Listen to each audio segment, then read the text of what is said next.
Today's video is going to be in Urdu on your request.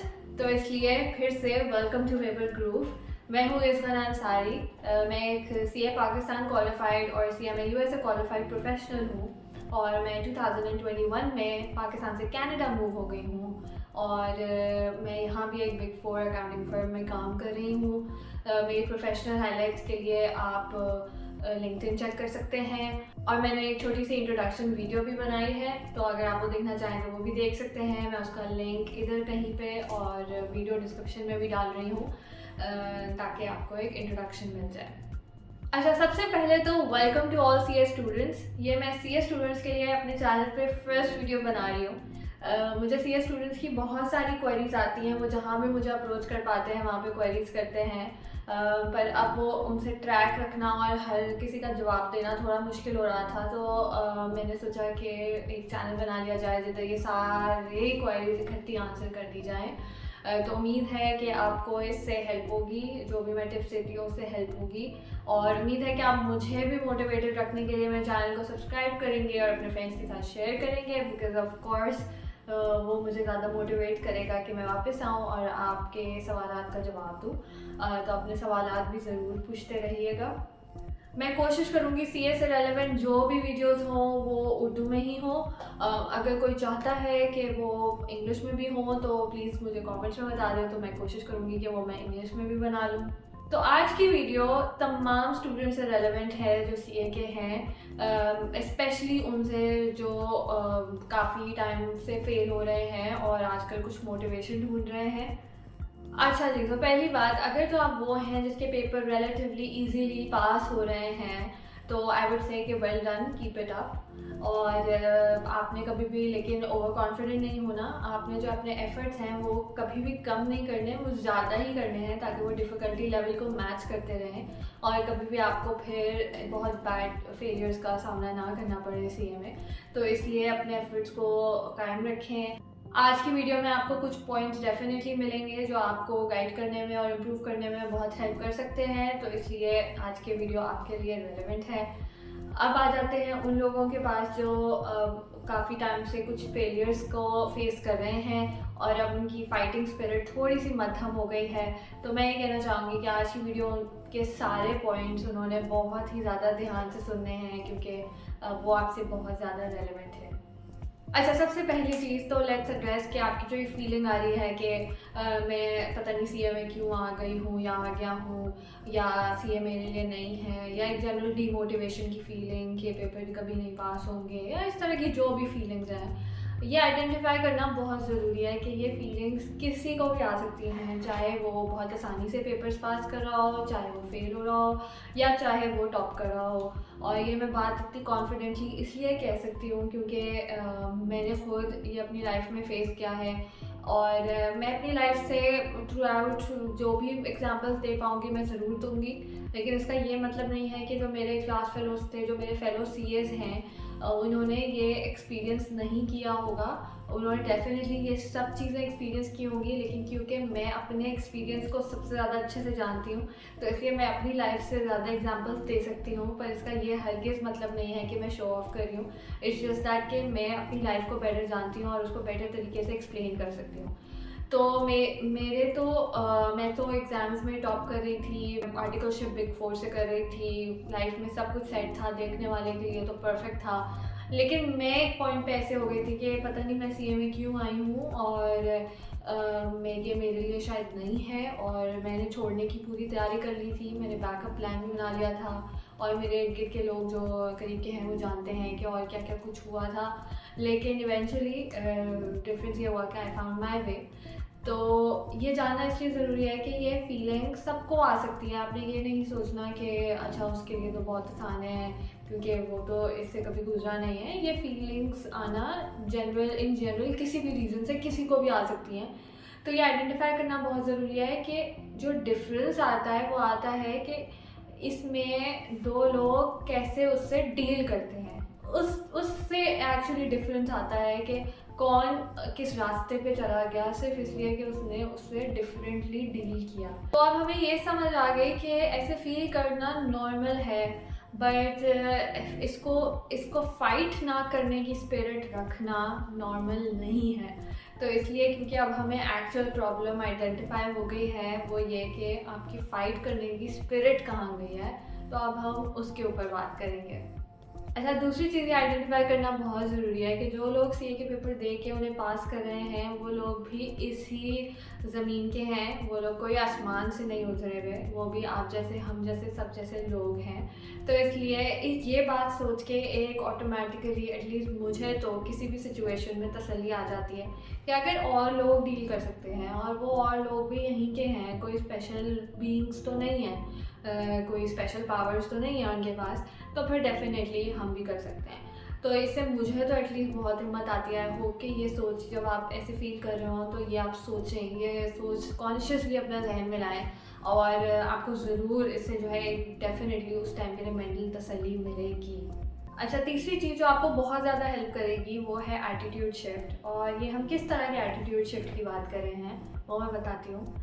तो अक्सर ये होता है और ये मैं भी करती थी, कई लोग मेरे इर्द करते थे कि हम लोग बहुत टाइम तक जो है कोई सी बात पे बुरा भला कह देते हैं, एग्जामिनर को कह रहे होते हैं ऐसे कर दिया वैसे कर दिया, सब कुछ कर दिया बहुत अपना जो है ना करके, और फिर अगर आप ऐसे होके बैठ जाते हैं आराम से कि अब जब ये प्रॉब्लम्स हल होंगी इंस्टीट्यूट लेवल पे तभी हम जाके जो है ना पेपर दे के पास करेंगे।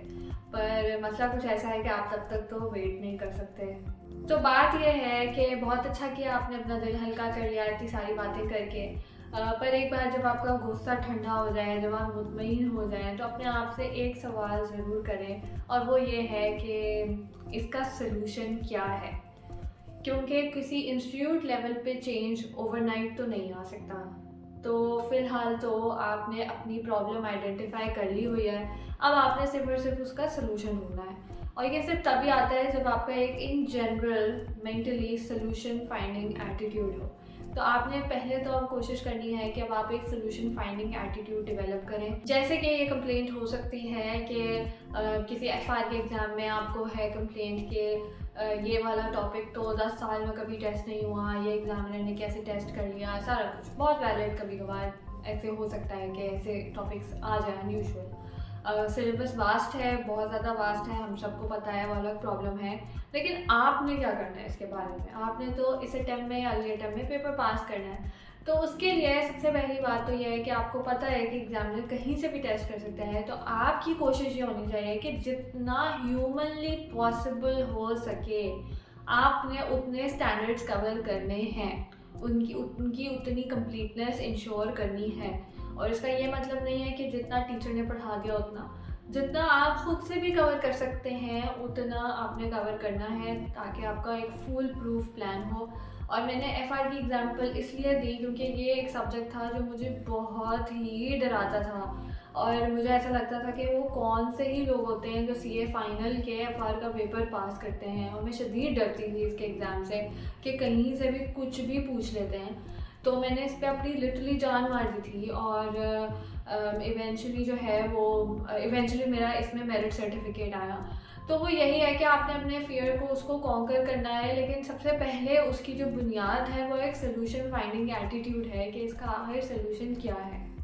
अच्छा, चौथी चीज़ ये है और ये बहुत ज़्यादा ज़रूरी है, और ये मैं जिधर भी ओरिएंटेशन सेशंस में या अदरवाइज स्पीकर सेशन में सीए स्टूडेंट्स के पास गई हूँ उनको मैंने हमेशा ये बात की है कि आपने अपनी कोई भी हॉबी फॉलो करनी है, सिर्फ पढ़ाई नहीं करनी, आपने कोई साथ साथ अपनी वो हॉबी ज़रूर रखनी है। और वो हॉबी ये नहीं होनी चाहिए कि फ्रेंड्स के साथ जाके सिर्फ हैंग आउट कर लिया या टीवी और नेटफ्लिक्स पे बिंज वॉच कर ली कोई चीज़, ये हॉबी नहीं है।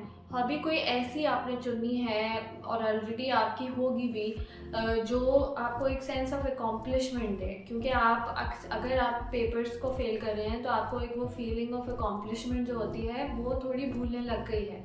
तो उसकी वजह से आपको एनर्जी ही नहीं पुट कर पा रहे, अपनी एफर्ट ही नहीं पुट कर पा रहे अपने तैयारी में जो आप अदरवाइज़ करते हैं अगर आपके पेपर्स रेगुलरली पास हो रहे होते हैं।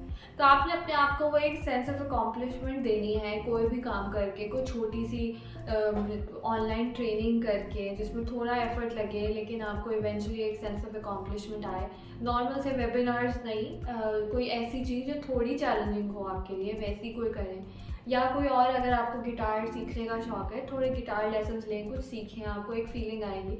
अपने आप को वो फ़ीलिंग दें थोड़ी अकॉम्प्लिशमेंट की, ताकि आपको रियलाइज़ हो कि आप लाइफ में क्या मिस कर रहे हैं, फिर आप उसके लिए एफ़र्ट करेंगे। अभी क्या होता है कि आप के एग्ज़ाम्स से रिज़ल्ट आता है, वो आपका फेलियर निकलता है, आप उसी शाम या उससे अगले दिन सोचना शुरू कर देते हैं। अगर पढ़ना नहीं भी शुरू करते तो सोचना शुरू कर देते हैं कि पढ़ना है, और आप एक रूटीन में फॉलो कर लेते हैं। अगर आप कोई और काम कर भी रहे हैं, अगर आप नहीं भी पढ़ रहे तो आपको गिल्टी फीलिंग होती रहती है कि मैं पढ़ नहीं रहा, या अदरवाइज़ आप मेंटली फ्रेश नहीं होते किसी भी पॉइंट पे। वो एक सेम रूटीन चलती रहती है। जब तक एग्ज़ाम्स आते हैं आप ऑलरेडी थक चुके होते हैं और आप एग्ज़ाम्स के लिए वो एफ़र्ट ही नहीं कर पाते, एग्ज़ाम लीव आपकी ज़ाया हो जाती है, और इवेंचुअली वो एफ़र्ट जो है इतना कम लगता है कि वो पेपर के अगले रिज़ल्ट में अगेन नज़र आता है कि वो एक अनफॉर्चुनेटली फेलियर था। तो ये सारी चीज़ को ब्रेक करने के लिए बड़ा ज़रूरी है कि आप अपने लिए एक रिज़र्व करें टाइम, वीक में कुछ घंटे रख लें अपने लिए जो सिर्फ आपके लिए हों, और उसके अंदर कोई हॉबी फॉलो करें, कोई पैशन फॉलो करें, उससे सेंस ऑफ अकॉम्प्लिशमेंट लें। मुझे इससे हमेशा फ़ायदा हुआ है मेरी लाइफ में। आई रिमेंबर एक टाइम पे मैं इतनी वो हो रही थी, स्ट्रेस हो रही थी, तो मैंने अपने घर वालों से परमिशन ली कि मैं अपने रूम की वॉल्स, क्योंकि मुझे पेंटिंग करने का शौक़ था, तो मैंने रूम की वॉल्स पे कुछ स्केचेस बनाए और फिर मैंने उनको पेंट किया। एक सेंस ऑफ अकॉम्प्लिशमेंट आई, बहुत अच्छी सी फीलिंग आई, और उस तरह मैं फ्रेश रही और मैं अपने एफर्ट्स डालती रही। और ये रूल तो मैं आज भी फॉलो कर रही हूँ। अगर आप मेरा चैनल देखें इतना रंगीन सा है मैं इंस्टाग्राम और फेसबुक पे भी अपनी एक्टिविटीज़ की डेली अपडेट्स देती रहती हूँ। इन केस आप मुझे वहाँ फॉलो नहीं करें तो ज़रूर फॉलो करें। मैं जब से कनाडा आई हूँ स्पेशली मैं यहाँ की क्या एक्टिविटीज़ हैं, विंटर्स में क्या करते हैं, सारा कुछ ज़रूर अपडेट कर रही हूँ। तो आई होप कि उससे भी आपको फ़ायदा हासिल होगा। अच्छा, पाँचवीं चीज़ ये है कि आपने पीयर्स टू पीयर्स जो कंपैरिजन होता है ना, वो नहीं करना कभी भी, कि वो ऐसे पढ़ रही है तो मैंने भी ऐसे पढ़ना है, वो इतने पेपर दे रहा है तो मैं भी इतने पेपर दूंगा। ये वाला कभी भी कंपैरिजन आपने नहीं करना। आपने लोगों से ज़रूर पूछना है कि अच्छा आप कहाँ से पढ़ रहे हैं। अगर आपको लगे कि हाँ वो जहाँ से स्टडी कर रहे हैं, जिस तरह कर रहे हैं, जिस टीचर से कर रहे हैं वो आपको सूट करते हैं, तो गो हैड, आप भी करें। लेकिन फ़ैसला हमेशा आपका होना चाहिए। ये नहीं होना चाहिए कि क्योंकि वो कर रहे हैं तो मैं भी कर रहा हूँ, क्योंकि वो कर रही है तो मैं भी कर रही हूँ। ऐसे बिल्कुल भी नहीं होना चाहिए। हर किसी की लाइफ, हर किसी की फैमिली सर्कमस्टांसेस, हर किसी की मेंटल एंड फिज़िकल कैपेसिटी फ़र्क है, और उसको आइडेंटिफाई करना बहुत ज़रूरी है कि आपका डिसीजन आपसे बेटर कोई भी नहीं कर सकता। तो इसलिए आपने अपना फ़ैसला खुद करना है। अक्सर ये होता है कि हम सुनते हैं कि उस टीचर से पढ़ो तो ही पेपर पास होता है, या सब उसी एक टीचर की क्लास में सब पहुंच जाते हैं, वहाँ पे इतना क्राउड हो जाता है कि अक्सर कोई बात समझ नहीं आती होती, लेकिन क्योंकि सबने उसकी क्लास लेनी है तो हमने भी लेनी है। ऐसा बिल्कुल भी नहीं है। जब ऑनलाइन क्लासेस स्टार्ट हुई थी तब तक ऑनलाइन क्लासेस लेने की स्पेशली एफआर में कोई एग्जांपल्स नहीं थी, लोग नहीं प्रेफर करते थे, पर मुझे पता था कि मेरे लिए ऑनलाइन क्लासेस ही सूट करेंगी। तो बेशक मुझे टीचर का पता था नहीं पता था, I just join online classes. I said जो भी है मुझे ऑनलाइन सूट करता है, and I went ahead with it. और सिमिलरली फॉर किस सब्जेक्ट में सेल्फ स्टडी करना है मैंने डिसाइड किया, और उसमें मैंने सेल्फ स्टडी किया। सिमिलरली जब मेरा कैफ लेवल पे टैक्सेशन में डिस्टिंक्शन आई, उसके बाद सबने अज्यूम किया कि अब मैं जो अगले 4 लास्ट सब्जेक्ट्स रह गए हैं सीए इंटरमीडिएट या कैफ लेवल के, वो मैं इकट्ठे दे दूँगी। पर मुझे पता था कि उस टाइम पे मेरी हेल्थ कंडीशन या जो भी था उसके हिसाब से मैं सिर्फ 2 एट अ टाइम दे सकती हूँ। तो मैंने 4 में से 2 दिए पहले और 2 दिए बाद में। सब लोग बहुत ज़्यादा हैरान थे कि एक बंदा है जिसकी डिस्टिंक्शन भी आई है, जिसको कोई मसला नहीं है, वो ऐसे 2-2 करके पेपर 4 में से क्यों दे रहा है, they can go for all 4 exams.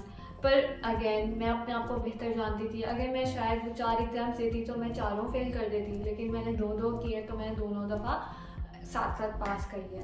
तो इसलिए बहुत आपको अपना फ़ैसला खुद लेना है, क्योंकि आपसे बेहतर आपकी सिचुएशन को कोई भी नहीं जानता। बस ये ज़रूर ध्यान रखना है कि आपने वो फ़ैसला रिस्पॉन्सिबली लेना है, काम चोरी में नहीं लेना कि इसमें कम काम होगा तो ये फ़ैसला कर लेते हैं। आपने हमेशा इस पॉइंट ऑफ व्यू से लेना है कि कौन सी चीज़ में सबसे ज़्यादा मुझे बेनिफिट होगा, वो वाला आपने फ़ैसले को करके अपने लिए आगे चलना है। अच्छा, नेक्स्ट स्टेप ये है कि आपने चीट शीट्स नहीं ढूंढनी। और चीट शीट्स का क्या मतलब है, वो ये है कि आपने वो जो एक्सपेक्टेड पेपर है उसका शदीद इंतज़ार होना, या बार बार टीचर से पूछना कि टीचर हमारे सर हमारे इस बार क्या क्वेश्चंस आने हैं, या बैठ के घंटों लगा देना एक वो पास पेपर ट्रेंड एनालिसिस टाइप जो मैं देखती थी अक्सर लोग कर रहे होते थे। तो ये सब चीट शीट्स हैं। इसका मतलब ये है कि आपने पहले से ही हार मान ली है कि अगर एग्जामिनर कुछ भी पूछेगा तो आपको नहीं आता होगा अनलेस आपने उसके लिए कोई एक्सपेक्टेड पेपर टाइप चीज़ ना तैयार की भी हो। इस पॉइंट ऑफ व्यू से एक्सपेक्टेड पेपर लेना कि चलो एक और मॉक एग्ज़ाम टाइप हो जाएगा इज़ समथिंग डिफरेंट फ्रॉम क्या एक्सपेक्टेड पेपर जो आएगा बस मैं तो वही टॉपिक्स तैयार करने हैं या बाकी टॉपिक्स तो बस मैं भूल जाऊँगा, उसके बाद भूल जाऊँगी, बस यही होंगे टॉपिक्स। तो इस तरह के चीज़ें नहीं करनी, क्योंकि शॉर्टकट्स जो होते हैं वो बड़े ही रिस्की होते हैं और मैं एक इन जनरल बहुत ही रिस्क अवॉइडर हूँ, रिस्क अवर्स पर्सन हूँ। तो लॉन्ग कट्स का ये होता है कि उनका रिज़ल्ट 99% वही होता है जो आप चाहते हैं। शॉर्टकट्स का होते शॉर्ट हैं लेकिन उनका रिज़ल्ट की जो आप चाहते हैं वो उसकी प्रोबेबिलिटी बहुत कम होती है। तो मैथमेटिकली ये कुछ सेंस नहीं बनाता मुझे, specially in a profession like CA जिसमें हमें ऑलरेडी पता है कि कुछ सरप्राइजेस आ ही जाते हैं। शॉर्टकट ढूंढने का मेरे माइंड में तो कोई भी फ़ायदा नहीं है। अच्छा, अगली चीज़ ये है कि पेपर से रेलेवेंट कौन सा पेपर आप दे रहे हैं उससे रेलेवेंट भी कुछ बहुत छोटी छोटी टिप्स होती हैं जो मैंने अक्सर देखा है लोग बहुत आसानी से इग्नोर कर देते हैं। जैसे कि एफआर में स्टैंडर्ड्स ले जाना अलाउड है, ऑडिट में स्टैंडर्ड्स ले जाना अलाउड है, बीएफडी में जो आपके मैं फ़ाइनल लेवल की बात कर रही हूँ, फाइनल लेवल में बीएफडी जो होता है business finance decisions, I don't know उसका नाम ना चेंज हो गया, अब उसके अंदर भी बुक्स ले जाना अलाउड होता था। अब बुक्स को जो भी आप ले जा रहे हैं उनको कैसे हाईलाइट करना है या कैसे उनमें स्टिकी नोट्स लगा ले हैं फॉर इजी रेफरेंस, इस तरह की चीज़ें कुछ ऐसी हैं जो मुझे ऐसा लगता है कि लोग बड़े आराम से इग्नोर कर देते हैं और ये जो आपको बेनिफिट मिला होता है इसको प्रॉपरली यूज़ नहीं कर पाते एग्ज़ाम में जितना वो कर सकते हैं। तो ये वाली जो पेपर स्पेसिफिक टिप्स होती हैं, अगर आप किसी टीचर से पढ़ रहे हैं या आप ख़ुद भी अगर सोचें कि आपको क्या हेल्पफुल होगा एग्ज़ाम में, उस हिसाब से ज़रूर ये स्मार्ट थिंग्स भी काम आती हैं। तो उनको उस पॉइंट ऑफ व्यू से भी इन टिप्स को फॉलो करें। और अगर आप चाहते हैं कि कोई पेपर स्पेसिफिक कोई स्पेसिफिक पेपर है जिससे रेलिवेंट आप कुछ टिप्स चाहते हैं मेरे से, तो मुझे ज़रूर बताएं कमेंट्स में, एंड मैं जो भी उसके अंदर रिकॉल कर पाऊँगी अपने एक्सपीरियंस से वो मैं ज़रूर शेयर करूँगी। और नेक्स्ट टिप ये है कि आपने अपने वक्त की वैल्यू को जानना है और उसको उसी तरह से ट्रीट करना है। जैसे आप जो लड़के हैं वो कोई एक महंगी घड़ी लाते हैं, या जो लड़कियां हैं वो कोई महंगा पर्स लेके आती हैं, उसके बाद उसको बहुत ध्यान से रखा होता है आपने उसको नीचे नहीं फेंका होता है, ऐसे पानी ना लगे, ऐसे ना हो, मिट्टी ना लगे, ये सब करते हैं। तो जब आप नेक्स्ट टाइम जाते हैं तो भाई जो वो घड़ी की जो शाइनी जितना था और जितने जो पर्स था अगर वो जितना शाइनी और कितना न्यू वो वैसा ही लगता है, तो वो आपके ऊपर भी उतना ही अच्छा लगता है जितना आपने उसको वैल्यू दी, उसको संभाल के रखा। ये बहुत ही छोटी एग्जाम्पल थी ये समझने के लिए कि जिस तरह से आप अपने वक्त को रखेंगे, वक्त को ट्रीट करेंगे, उससे नज़र आएगा कि आप अपने वक्त को वैल्यू कितना करते हैं। जैसे कि अगर आपने ये वीडियो देखी, काफ़ी टाइम लगा दिया आपने, अब इस वीडियो को देखने के बाद अगर आप जाएं और इसमें से एक भी बात पे अमल ना करें तो इसका मतलब है आपने अपने वक्त को बिल्कुल भी वैल्यू नहीं किया, आपने एक वक्त यहाँ पे स्पेंड किया, इससे कुछ भी नहीं लर्न किया और आप चले गए। तो इवेंचुअली जो है आपको ये हो सकता है कि ये नौबत आ जाए कि वक्त भी आपको उसी तरह ट्रीट करने लग जाए जिस तरह से आपने वक्त को ट्रीट किया। तो इससे पहले कि ये नौबत आए आपने अपना एटीट्यूड टुवर्ड्स योर टाइम थोड़ा शिफ्ट करना है। रैंडमली सिर्फ फेसबुक स्क्रोलिंग, इंस्टाग्राम स्क्रोलिंग करते रहना, बिला वजह की टिकटॉक वीडियोस देखते रहना, वो एक पॉइंट पे आके आपका नज़र आने लग जाता है कि आप अपने वक्त को बिल्कुल भी वैल्यू नहीं कर रहे और अब आप वक्त बहुत ज़ाया कर रहे हैं और अब वो आपके इन जनरल परफॉर्मेंस में शो होगा, ना सिर्फ एग्ज़ाम्स में, मे भी आपके ऑफिस के काम में, मे भी इन जनरल आपकी लाइफ में, in terms of your relationships with your family. तो इसलिए इसका बहुत ज़्यादा ख्याल रखें। ये एक एटीट्यूड शिफ्ट है जिससे आपको ना सिर्फ आपके सीए एग्ज़ाम्स पे पर आपको अपनी पूरी लाइफ में एक फ़र्क फील होगा। जब मैं आर्टिकलशिप कर रही थी तो मैंने गाड़ी लगवाई हुई थी जो कि मुझे सुबह ड्रॉप कर देती थी, और due to the schedules of other people around me तो वो गाड़ी बहुत ही अर्ली मुझे ड्रॉप कर देती थी, और मेरे ऑफिस में लोग काफ़ी लेट आते थे। तो उससे ये होता था कि मुझे अराउंड सुबह का 1.5 आवर मिल जाता था जो कम्प्लीटली फ्री होता था, जिसमें हार्डली कोई 1-2 और लोग होते थे और खामोशी होती थी स्टूडेंट्स हॉल में। तो मैं क्या करती थी कि मैं जिस तरह थियोरेटिकल सब्जेक्ट्स होते हैं जो बहुत इजीली आप पढ़ सकते हैं अपने लैपटॉप पे, आपको कोई बुक्स भी नहीं शायद कैरी करनी पड़ती हो, वो मैं आराम से अपना वहाँ पे पढ़ती थी और वो 1 आवर उसको उसी तरह यूज़ करती थी। इससे ये हुआ कि कुछ सब्जेक्ट जैसे कि ऑडिट एक सब्जेक्ट था जो मेरे ख्याल में मैंने ऑलमोस्ट सारी उसकी स्टडी पैक की रीडिंग और सारा कुछ वो ऑफिस में ही उस 1 आवर में करते करते थ्रू आउट द सेशन कर लिया था। तो इस तरह मैंने कुछ अपने वक्त को मैनेज कर पाई, जहाँ पे रूटीन टफ हो रही थी वहाँ पे वो कुछ इस तरह मेकअप हो गया वक्त कि मैं जितना भी वक्त मिल रहा था उसको थोड़ा यूटिलाइज कर लेती थी टुवर्ड्स माई स्टडीज़, टुवर्ड्स माई एक्टिविटीज़। ये एक छोटी सी एग्जांपल थी, आई होप इससे आपको कोई इंस्पिरेशन मिले कि आप कैसे अपनी लाइफ को इसके अराउंड जो भी एक्टिविटीज़ हैं उनको अपनी लाइफ में इंकॉर्पोरेट करते हुए भी अपनी स्टडीज़ को चला सकते हैं। आखिरी चीज़ ये है, और शायद आपको उसकी रेलेवेंस अभी ना लगे, स्पेशली अगर आप पेपर्स फेल वगैरह कर रहे हैं तो आपका इन जनरल अगर आप थोड़ा लो फील कर रहे हैं तो शायद आज आपकी को इसकी रेलेवेंस ना लगे, और मैं आपको बिल्कुल ब्लेम नहीं करती। वो ये कि हमेशा एक अच्छा इंसान बनने की कोशिश करें। जब आप अच्छे काम करते हैं, अपने इर्द गिर्द के लोगों को हेल्प करते हैं, हमेशा रिस्पेक्ट से पेश आते हैं, तो आपकी लाइफ में इतने सारे पॉजिटिव चेंजेस होने लग जाते हैं कि उसमें आप फिर काउंट नहीं कर सकते। और उसके अंदर सिर्फ आपके पासिंग ऑफ एग्ज़ाम शामिल नहीं है, उसमें हर चीज़ की एक कामयाबी शामिल है जो आपको मिलती है।